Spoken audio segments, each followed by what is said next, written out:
The Bible says you are adopted. So even if you don't feel like you got the right thing, even if you don't feel like you came from the right place, you don't speak church language, you're mad at God, you don't feel like you've had the opportunity to actually live your life as a believer, you're 80 years old, maybe I'm too late. How do I know? Is he gonna give me? Is he gonna bless me? Does God love me? He already said, come to me with your questions. I have adopted you.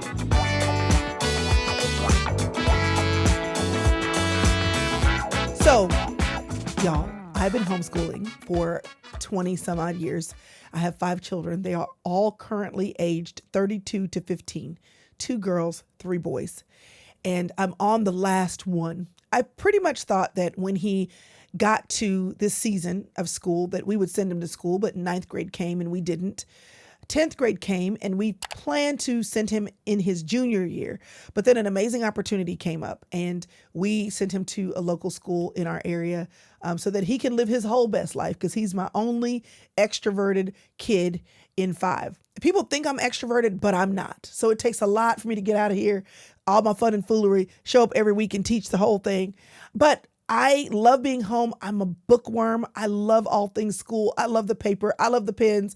Much to my children's chagrin, I have taught them how to organize their lives and take notes. Put your name and the date. Put your name and the date, please. In this season of my life, going through and cleaning up all the crap that I have amassed over the last 20 years of homeschooling is a whole thing. I am not selling any of my most prized curriculum. I'm going to use that with my grandchildren or loan it out when the kids come over. It'll be Aunt Chrissy's library. Check out the book, bring it back. You need to leave me $10 on loan so that you get your $10 back. That's your library card. Because if you lose the book, if I need to replace it, I will. But anyway, this is the season of life that I'm in. It also means that, y'all, I have a lot of paper that I need to clean up, a lot of paper that I need to get rid of. And in going through all those papers, I am going down memory's lane and I am sharing with the children their grades. Do you remember this? Do you remember how we used to do this? And it's not about the curriculum. It's not about fix-it grammar. It's not about wordly wise. It's not about video text algebra. It's not about apology of biology or chemistry or general science.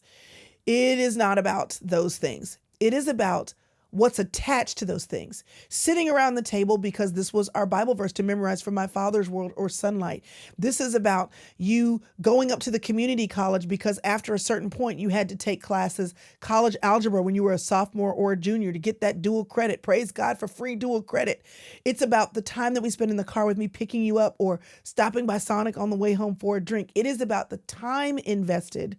And really, if I'm telling the truth, y'all, it is about me and the definition in my life that I have. 20 years, y'all, 20 years plus of my life, I have dedicated to giving a lot up to be with my children, to pour into their lives. And even some of my friends who are at-home moms who their kids were in school, they would say, girl, my kids are in school. You want to go grab some lunch? No, I'm here with my kids. And that was the choice that we made as a family. And that is the choice that I'm happy that we made. I'm glad. If nothing else, I don't think that schooling determines necessarily your kid's outcome if you are an involved parent. That worked for us because private school was expensive. How about that? But it does define and has defined a large part of my life. 20 years, I've been a homeschool mom. Before that, I was a single mom. Now I am a mother of a teenage son who is on his way out. I'm a grandmother. When I was going through all those papers, I was thinking about all those years committed to pouring the best of me into the best of my kids. And I was sad a little bit because as I'm throwing papers in the recycle box, as I am throwing things in the trash, as I am looking at all the memories, and I'm thinking about the fact that my kids don't care about this.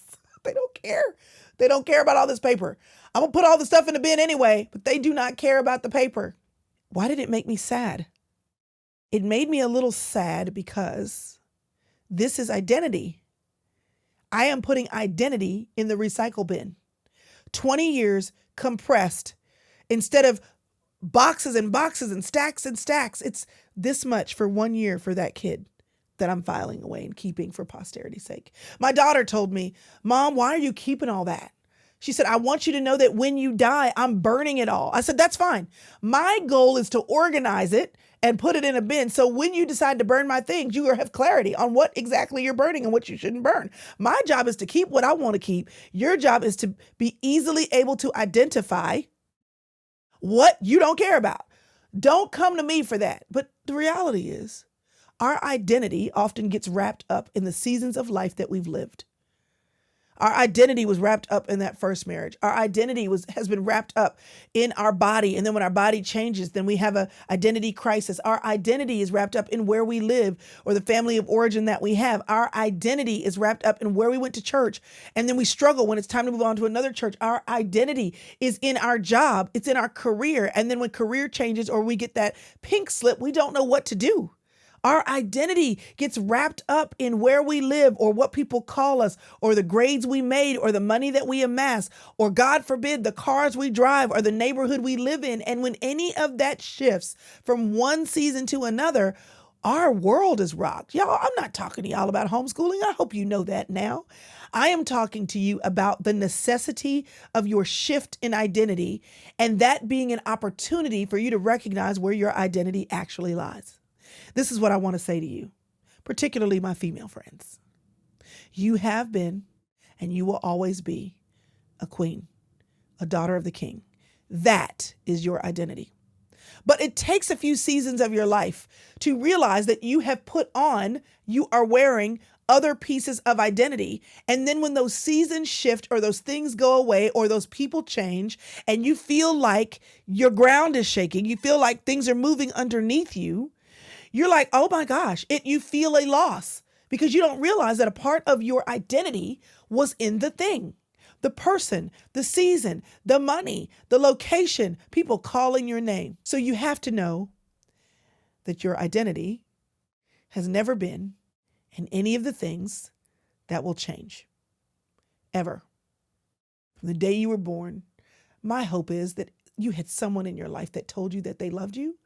And if you didn't, my hope is that you know that God loves you and that he danced the day you were born. And that before you did anything, went to school, got A's, joined the honor society, got in the Spanish club, that you were the track star, or maybe you were the president of your class. Before you went to college, got the degree, got the master's degree, got the job, got the second paying job, quit and then got one because you were trying to make sure that they paid you what you were worth. Before you got the other car, before you met and married, before you became a mom, before those kids left, before you got skinny, before you gained the weight and got comfortable with who you were when you looked in the mirror, before any of those things, and despite any of those things, you were royalty. Half of our lives is catching up with what God has already said. Half of our lives, if we're not careful, we spend catching up with what God already said. We just choose to give credence to and more power to what other people say. In Ephesians chapter 1,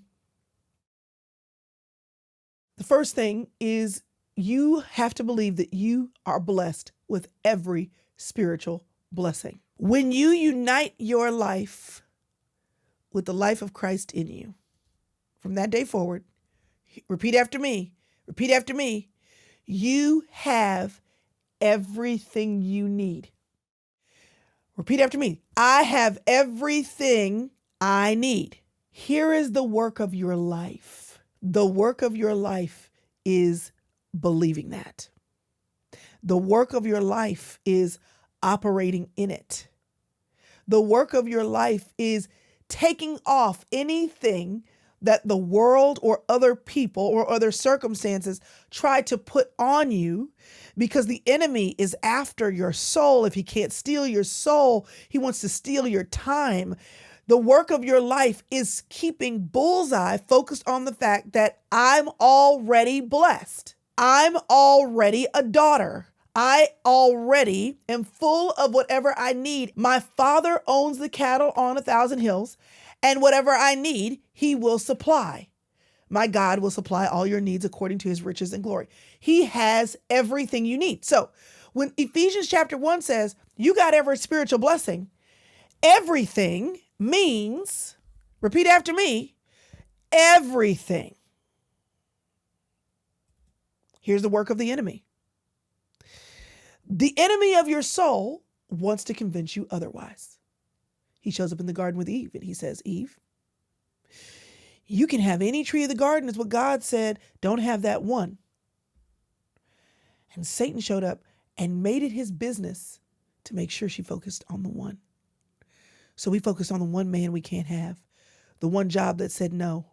We focus on the 1 pound we can't lose or the $1 we can't spend.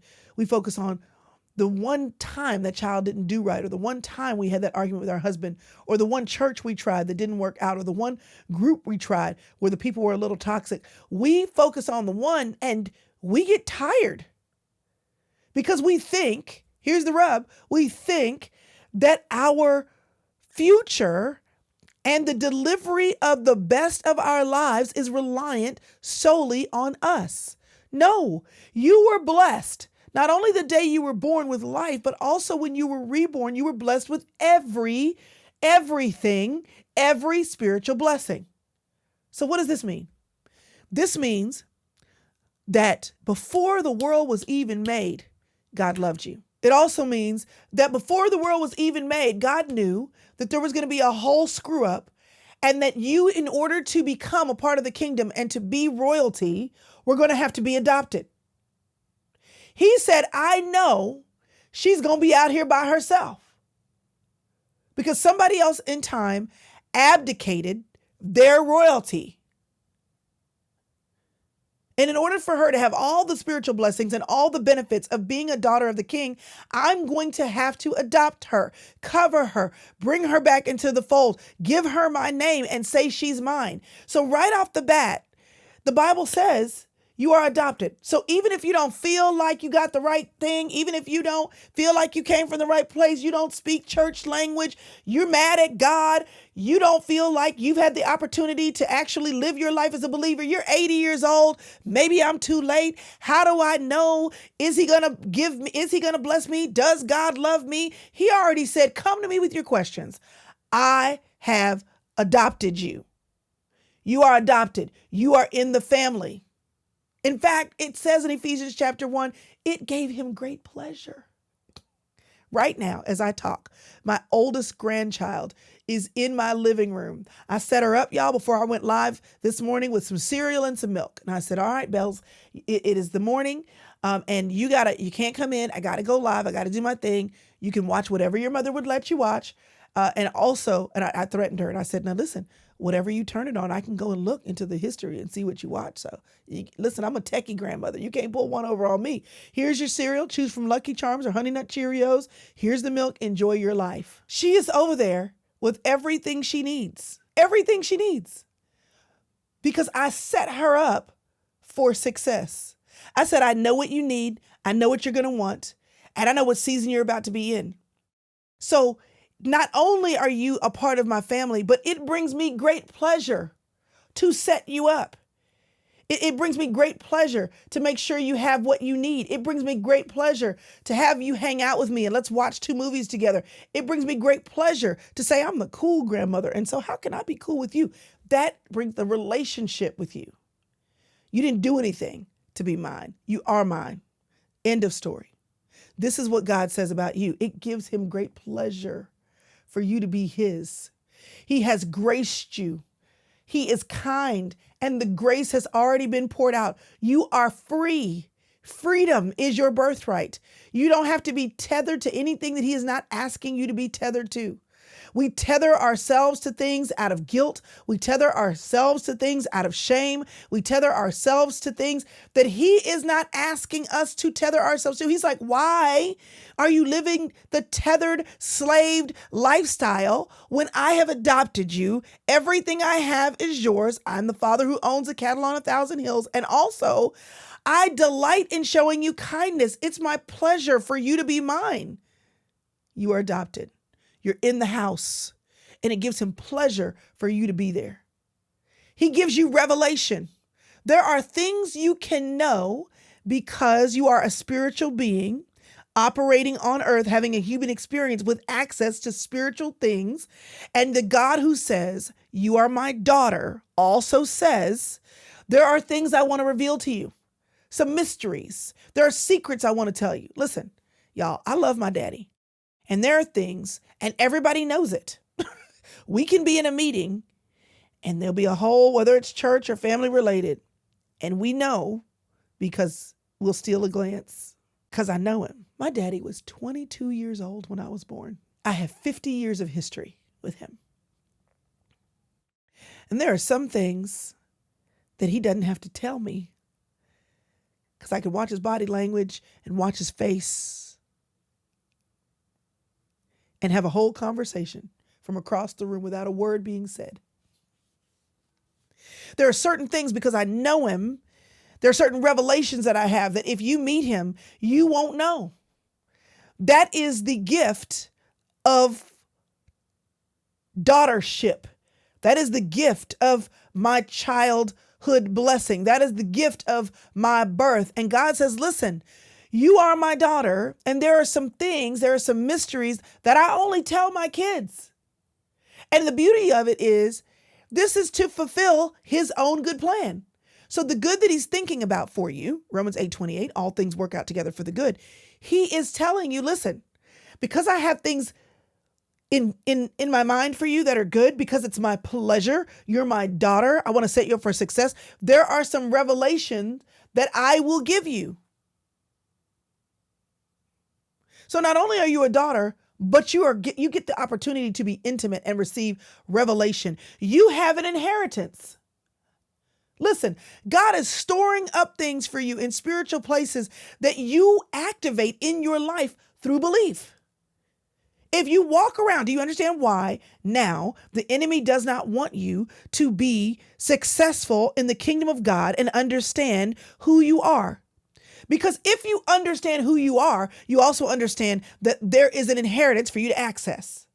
There is something that you have in mind for me, in time or in eternity, real time or later on. But you cannot access inheritance if you don't believe you are a daughter.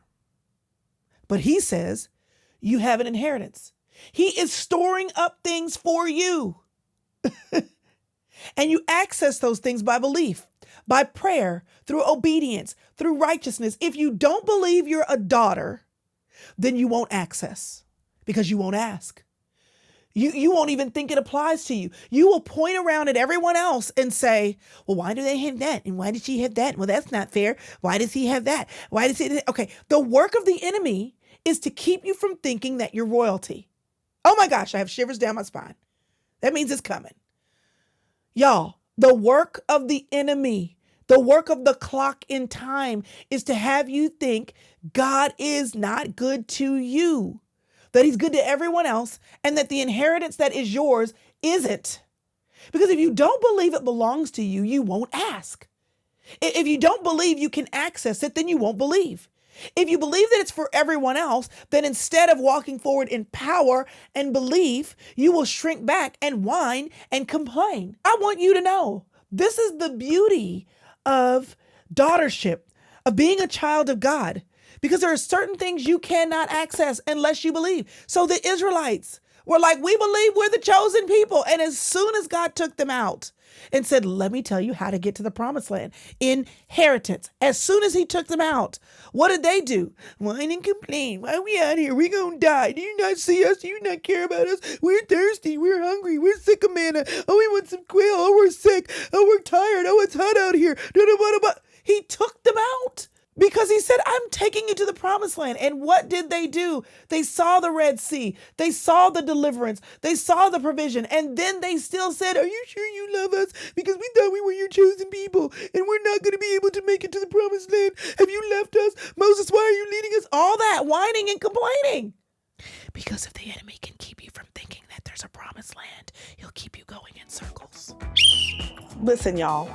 Ooh, that hurt my ears. Goodness, it's the holidays. And sometimes you need a coach, which I can do that. I can encourage you from the sidelines, give you the plays. Sometimes you need a ref who's coaching you to stay within the lines, not to go out of bounds. You know what happens during the holidays for many of us? Let me tell you.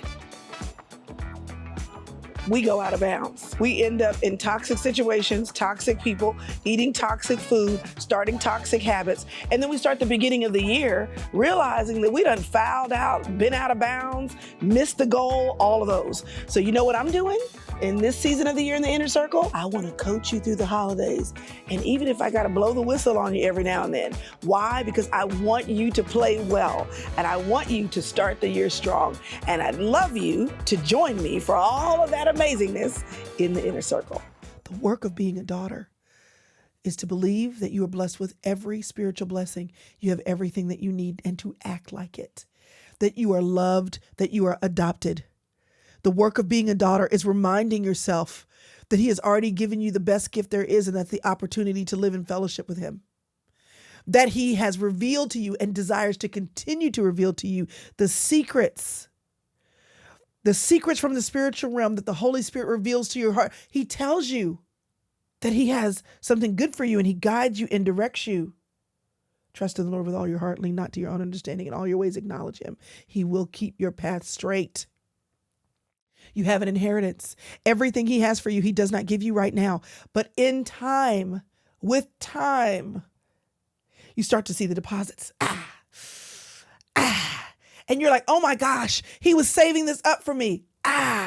There are some things that you just have to keep living in order to get. There are some things you just have to believe in order to receive. There are some things that you will only get when you choose to be obedient, when you choose to be long-suffering, when you choose to show up and do what he's asked you to do until he tells you to do something next. And then the longer you live, you go, oh shoot, he was saving this for me.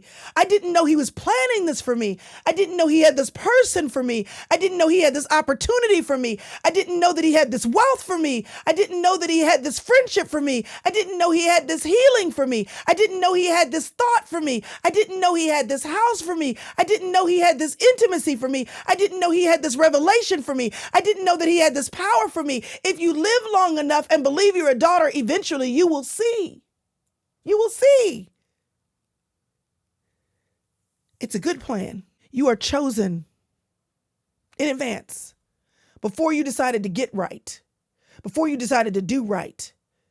Before you even decided if you are right or not, he chose you. He chose you. You are forgiven. Whatever it is, it's not bad enough to separate you from the power of the love of God. You just ought to read Ephesians chapter 1. So here's what happens.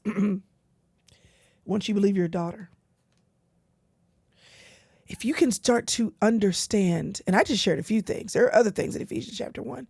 If you can start to understand that what you see is not all there is, if you can believe that you're chosen and that you're a daughter, that you have an inheritance, that you have power, and that he wants to reveal the mysteries in spiritual places. If you have every spiritual blessing, and those are the only blessings that matter because you are a spiritual being. If you can understand being a daughter, then you can understand being a queen. The difference between a daughter who's royalty and a queen who's royalty is a queen understands her authority.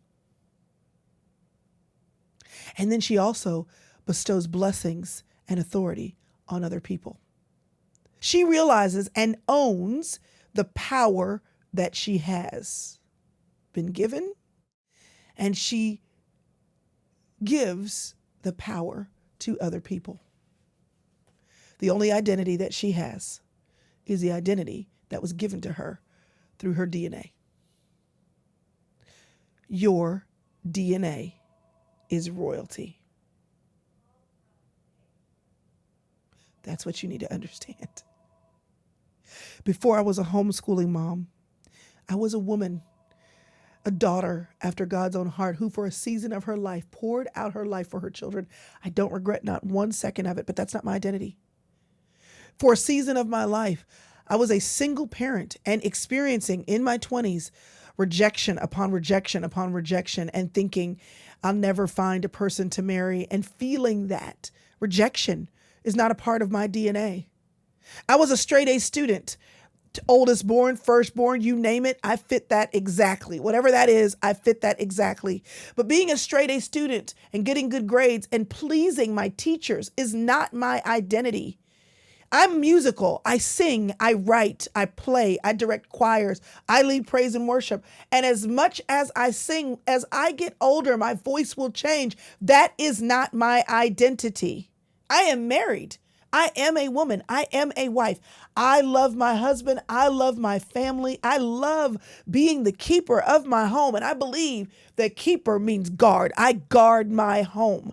I believe in all of that. And I love being a wife. I am a wife. That is not the origin of my identity. I am a daughter of Tony Evans. I love Tony Evans. He is my father. He is amazing. He is faithful. He is full of integrity. Amazing man. And I have his physical DNA. I am the daughter of Lois Evans. I look like the two of them combined. They raised me, and I have so much in my purview of ministry because I grew up in this ministry way, in this ministry house. I love my church. I love my local church. I am not, first and foremost, their daughter. I am, first and foremost, a daughter of the King. And once you live long enough and you can start to peel away all the pieces of your identity, they matter. They're a part of your story. They're good. I love all the things. I love all the things that have given me my life. I like that I like to read. I like that I love to keep my home. I love that I get to work and own a business and have a team. And I love that I was a single parent because it taught me a lot of sensitivity to women who are in that season. I like the fact that I worked in corporate America and then have worked in ministry. I like even the things I don't like. I like what it has birthed in me. None of those things are the core eminence of my identity. At the core of who I am, I'm a daughter of God. And while all these things swirl around to become this DNA of Chrystal, the reason why there is DNA is because he said, "You're my girl."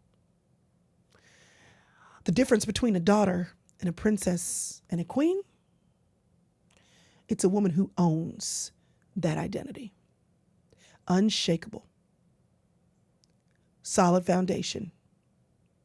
And when I feel the questioning in my spirit, because the questions come, was I supposed to say that? Was I supposed to do that? Am I sure? Am I okay? Was I, did I do this right? Like we all put on our pants. The same way, we all have to, wear the boulder holders. We all have to put our big girl panties on, all those things. We have our moments.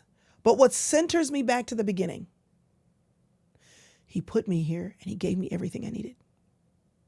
The work of my life is accessing it, is believing it, is walking in it.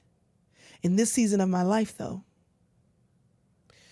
because I've lived long enough to understand how this works and I've lived long enough to operate as a daughter, I now know what it means to operate as a queen. The difference is authority. The difference is belief.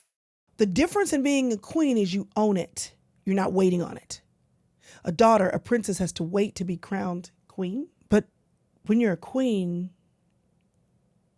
the only authority you have after that, ultimately, is God, and you know it. You know that the people in your life are waiting on you to own what God has given you so you can rule. In Genesis, it's called the kingdom mandate. God, three-person Trinity, said, let them rule. Them, the man and the woman. My big fat Greek wedding. He might be the head, but I'm the neck. The beauty of life is owning who God already said you are. And the difference between being a prince, being a son, being a daughter, being a princess, and being a king or a queen is authority. and not the kind of authority that you wield on people in a mean and vindictive or overly powerfully charged way. It's authority that I know who I am when I step in a room. I know when I step into a room, and whether my speech or my conduct or the room doesn't fit. Why am I acting this way? Why am I saying this? Why am I acting like I need somebody's permission? Why am I acting like, I'm afraid that I won't get the promotion? When I see myself acting out of concert with who I am, or if the situation no longer serves me, that a relationship needs to be set on the right foundation, or if a conversation needs to be had in one of my friendships, or the way I need to spend money or make decisions, that God, who owns a cattle on 1,000 hills, has enabled me to do that there's wisdom available to me. Inner circle. That's why we're studying Proverbs. Get wisdom, James says to ask. If I need wisdom, I have a Father who wants to give it to me. Like, I can operate and say, I don't know everything, but that's okay. I have a Father who has blessed me with every spiritual blessing, and he has said that he will reveal the mysteries of the world to me. So if I need information and if I need wisdom, all I have to do is ask. But that does not mean when I step into a situation where I'm not sure about the answer, that I can't also step into that situation as a queen. A queen that needs wise counsel, or a queen that may need some support, or a queen that needs some help. It doesn't change the fact that I'm a queen. You're a daughter, but I just want you to own your authority. And if you've been in this world for 5 seconds, long enough to know you should be walking with authority, you know who I'm talking to, then you need to identify what's getting in the way. Is it because you are afraid you won't be accepted? Is it because you're afraid that you might lose some people? Is it because you're afraid of making the wrong decision? Is it because you're afraid? Fear. There is no fear in love, and you are greatly loved. Fear. Do not fear is hundreds of times said in the Bible, because he knew we would. When you walk into a room and you are not fully in your own two shoes and fully in your skin, you are not operating in your authority, and that's what you should have every stinking day. If you are a queen and you actually believe that you have the authority to move forward in your life, and that if you don't have the answer, you have a Father who does, what would you do to show up as the full version of you in your life? What power has God given you that you're not accessing? What dream that he's given you that you're not chasing? What act of obedience has he convicted you about that you're not doing? And what in the world are you waiting on? When you're a queen, you can say no. When you're a queen, you can set boundaries. When you're a queen, you can express yourself. When you're a queen, you can ask for what you need, because what you need is not a determiner of whether or not you're needy. I'm a queen. I need it. When you're a queen, you get to live unapologetically in the full DNA of who God created you to be. And when you're a queen, you don't do it all by yourself. So this is me telling you, it's time for you to queen up. You're a queen. Own it. You're a daughter. Believe it. You are loved. Receive it. I hope this has been helpful to you. I have 2 questions for you, and I'd love to see the answer in the chat. A, what has kept you from owning being a daughter, being royalty, being a queen? What's getting in your way from stepping into it? Number 2, if you believed that you were a daughter, if you believed you were a queen, you would ... What's keeping you? And if you believed it, what would you see in your life? Evidence. What's the evidence of you not believing? What's the evidence of you receiving? Those are my 2 questions. Mine? I'll throw away the paper, because the 20-year run that I've had being a stay-at-home mom, and sometimes a stay-at-home working mom with my kids, is not the definition of my life. It was a season, but not the overarching story. The overarching story of my life is God has always been creating me to be a connector, a communicator, and a confident woman who calls other women to confidence too. He's been doing it the whole time. That was one of the seasons. It was a long one, but it was one of the seasons. It is not the origin of my DNA. And if I am choosing, and if I, the great peanut butter and jelly sandwich maker that I am, and if I, the introvert, in my obedience, am walking forward and doing many of the things that he's asked me to do, then how much more can you? If a woman who knows she's a queen and can tell you the seasons of life where she struggled to think that about herself tells you you can be a queen, then I think you ought to listen. I think you ought to listen. Because on the other side of your obedience and your effort to believe is your inheritance. There are certain things that you don't get until you get old enough in your soul for it to be time to download the inheritance. And it's Satan's job to keep you from getting to that point, because when you get to that point, you will believe. If he can keep you from believing you are not royalty, he will keep you from receiving the power, the grace, the forgiveness, the confidence, and the inheritance and the answers you need. The work of your life is believing. Because what you are needing to believe already is. It's just not activated until you cooperate with it. Queen.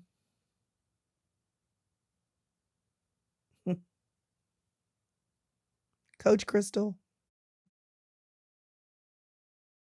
Mama Chrissy. Queen Chrissy. Queen Chrystal. It'll change the way you walk into a room. So cheers to the queens.